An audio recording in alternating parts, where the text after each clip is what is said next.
So my name's Harry Browne, I'm Strategy Director at Formula E. I joined 4.5 years ago, which is roughly halfway into the lifetime of Formula E. In the background you'll see our trailer from last season, which will hopefully also give you a feel for the types of energy we try and instill in people and how we try and inspire people with our message. So I was previously working in strategy consulting and then moved in to be in-house in an industry that I thought would hopefully excite me a lot more frequently, which it really has.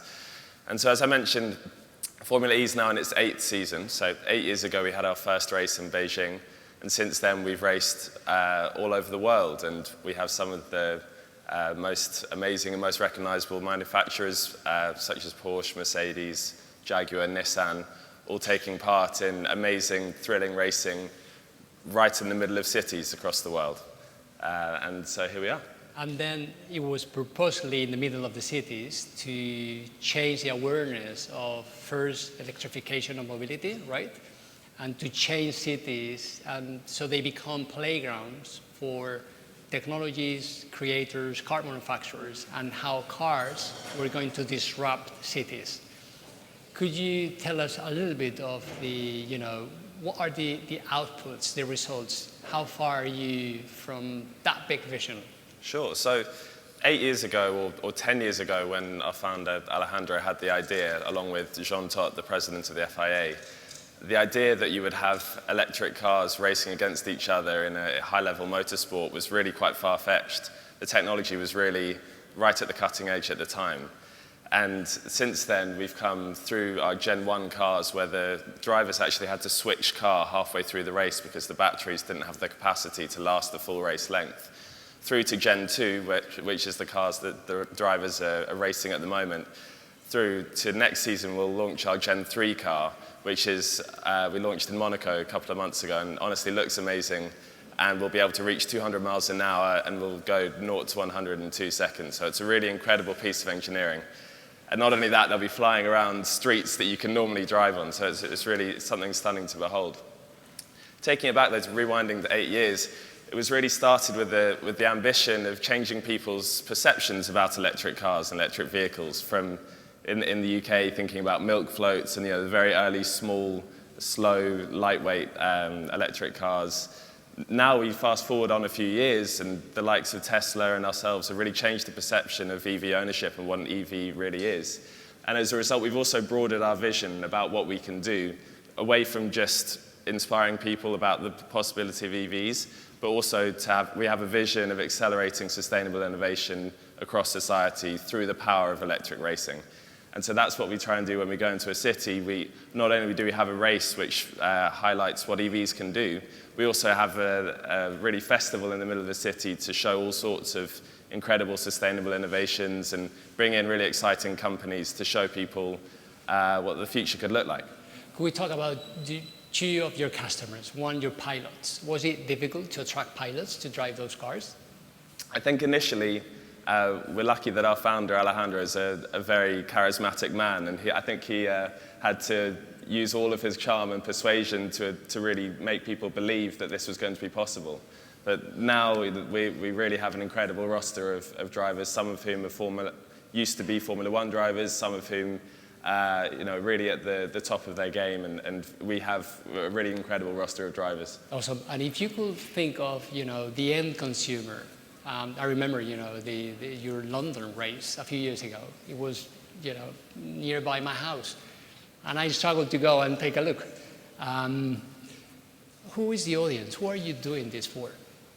Yeah, we have a lot of insight done into who we're trying to target, and the core for us really is that it's a socially optimistic, really positive type of person who probably is a motorsport fan, but also very aware of sustainability topics and has that front of their mind.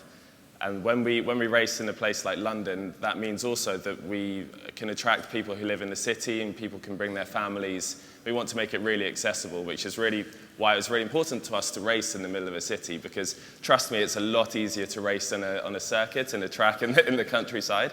We have to build a track and build a full event in very short notice frequently. So, but it's really intentional effort to bring the racing to where people are, as opposed to asking them to go on a big day trip and all the expense that entails as well. And how do you see newer, younger generations to be, connected with this idea of Formula E? Do you think is that something? Well, now it's fashionable, it's trendy again. The Netflix series about Formula One, all that kind of stuff. Is there a specific skew? Are you skewing it towards Generation Z, perhaps? Yeah, definitely. And our audience and our fan base skews younger than most other motorsports, so that shows we're doing something right. And we've really tried to build our product in a way, and when I say our product, our racing, in a way that really attracts a younger audience. So the races are shorter. We have parts of our racing that are taken straight out of the copybook of games and motor racing games. So we have something called attack mode, where the driver has to go offline and they receive a power boost for 4 minutes after they do that, which is something that's straight out of Mario Kart and creates really exciting racing, and something that really resonates as well with the younger audience that we're trying to attract to the sport. And you are thinking ahead, you are thinking what's the possible, how do I take this amazing brand and vision to other territories? Why did you go fully digital, and what is the exploration behind your games, and in particular your NFT game? Yeah, it's clearly just another incredibly powerful channel to reach younger consumers, and that's what it's really all about. And we're still very young. We're, as I say, in our 8th year. We have a long way to go. We have a lot of people who we think should be our target audience that haven't heard of us yet, and a lot of people who have heard of us but don't necessarily associate us with really exciting racing and really exciting product. So we're working really hard to do everything we can to convince those people, make them aware firstly, and then convince them that what we're building is something really exciting that they should be a part of. And using games, using NFT-based games, however that looks, is a really important part of that strategy to try and bring people into the sport. Could you go a bit deeper of the type of games that you are thinking about and the vision behind them, or? Absolutely. So we have some licensing deals with what I'd call more traditional motor racing games. It's really important to us that we are available where people are playing, and we can we can reach people where they're currently playing their motorsports games, so that we aren't asking them to go and do something different. So we're in a console game. We're in Real Racing 3, which is one of the biggest mobile games out there, which is free to play and really accessible like that. We also recently signed a deal with Animoca to create a blockchain-based game, which will allow, is a management genre, which will allow players to buy NFTs, which will be playable in the game as well. How is that possible? I mean, explain that, please. Well, I'm not the most technical guy, so my explanation will be very simple. But the players will have to build their own motorsports team by hiring drivers, by putting the different components of the car together. Some of those parts could be backed by an NFT, so they'll have unique ownership of a particular asset, which will be able to have certain attributes to allow them to perform in the game.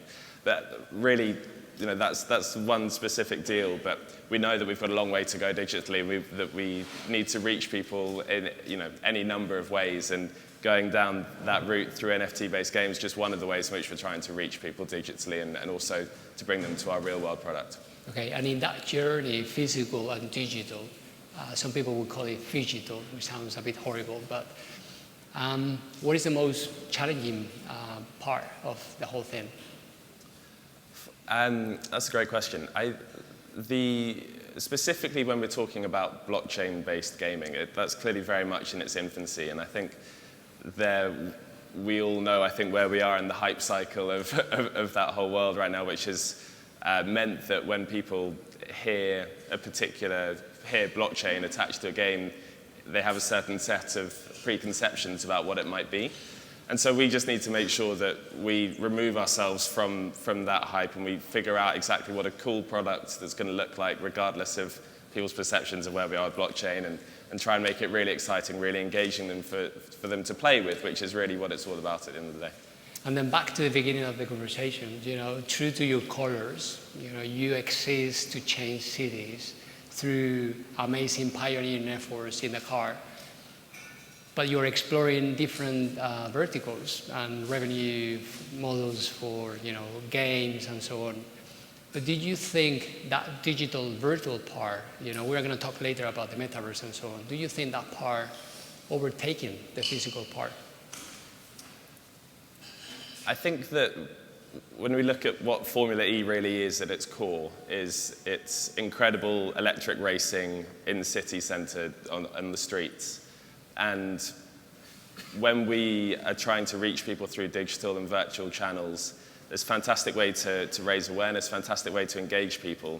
But really what we're trying to do is to build an amazing live sports communal experience that is enjoyed in person with your friends and family, or watching on the TV or whatever device it is, and trying to build a route for people to enjoy that core part of the product. Awesome. So there's a lot we will try and do in the virtual space, and a lot more innovations that we're looking at as well, but it's really about building the whole pathway for them to enjoy all of Formula E, which right at the core of it is that main race, the live race. Brilliant. And if you could share, what's the next big thing that you are thinking about? Is there anything interesting that we should be paying attention to?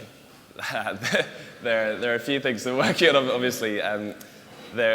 One of the things we're thinking about is, at the moment, in motorsport, women are very underrepresented, and then that's not a sustainable way. It doesn't fit with our vision, so we're thinking about how we might be able to encourage more female participation. And we want to take it to new markets as well. Next season, we're going to India for the first time, we're going to South Africa for the first time, we're going to Brazil for the first time. So huge motorsports markets, huge amounts of potential. There's lots of exciting things to come. I'm going to ask one quick one. Yes. So 0 to 100 in 2 seconds, you said. How do you get from 100 to 0?